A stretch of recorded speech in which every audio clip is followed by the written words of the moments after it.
രക്ഷ തൻ വചനം, ശാന്തി തൻ വചനം. ശിമയോൻ നമുക്കെല്ലാവർക്കും അറിയാവുന്ന വ്യക്തിയാണ്.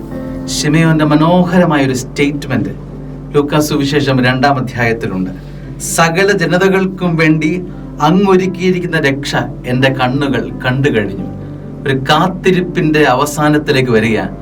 അവന്റെ ജീവിതം സാറ്റിസ്ഫാക്ഷനിലേക്ക് വന്നു, തൃപ്തിയായി. കാരണം അവൻ ഇതുവരെ ജീവിച്ചത് അവനെ കാണാനാണ്. ഈശോയെ അവന്റെ കണ്ണുകൊണ്ട് കാണുക എന്നുള്ള വലിയ സ്വപ്നം ശിമയോന്റെ ഹൃദയത്തിലുണ്ടായിരുന്നു. അതായിരുന്നു തീ. ജീവിക്കാനുള്ള പ്രേരണ ശിമയോന് എന്തായിരുന്നു? ഈശോയെ കാണുക.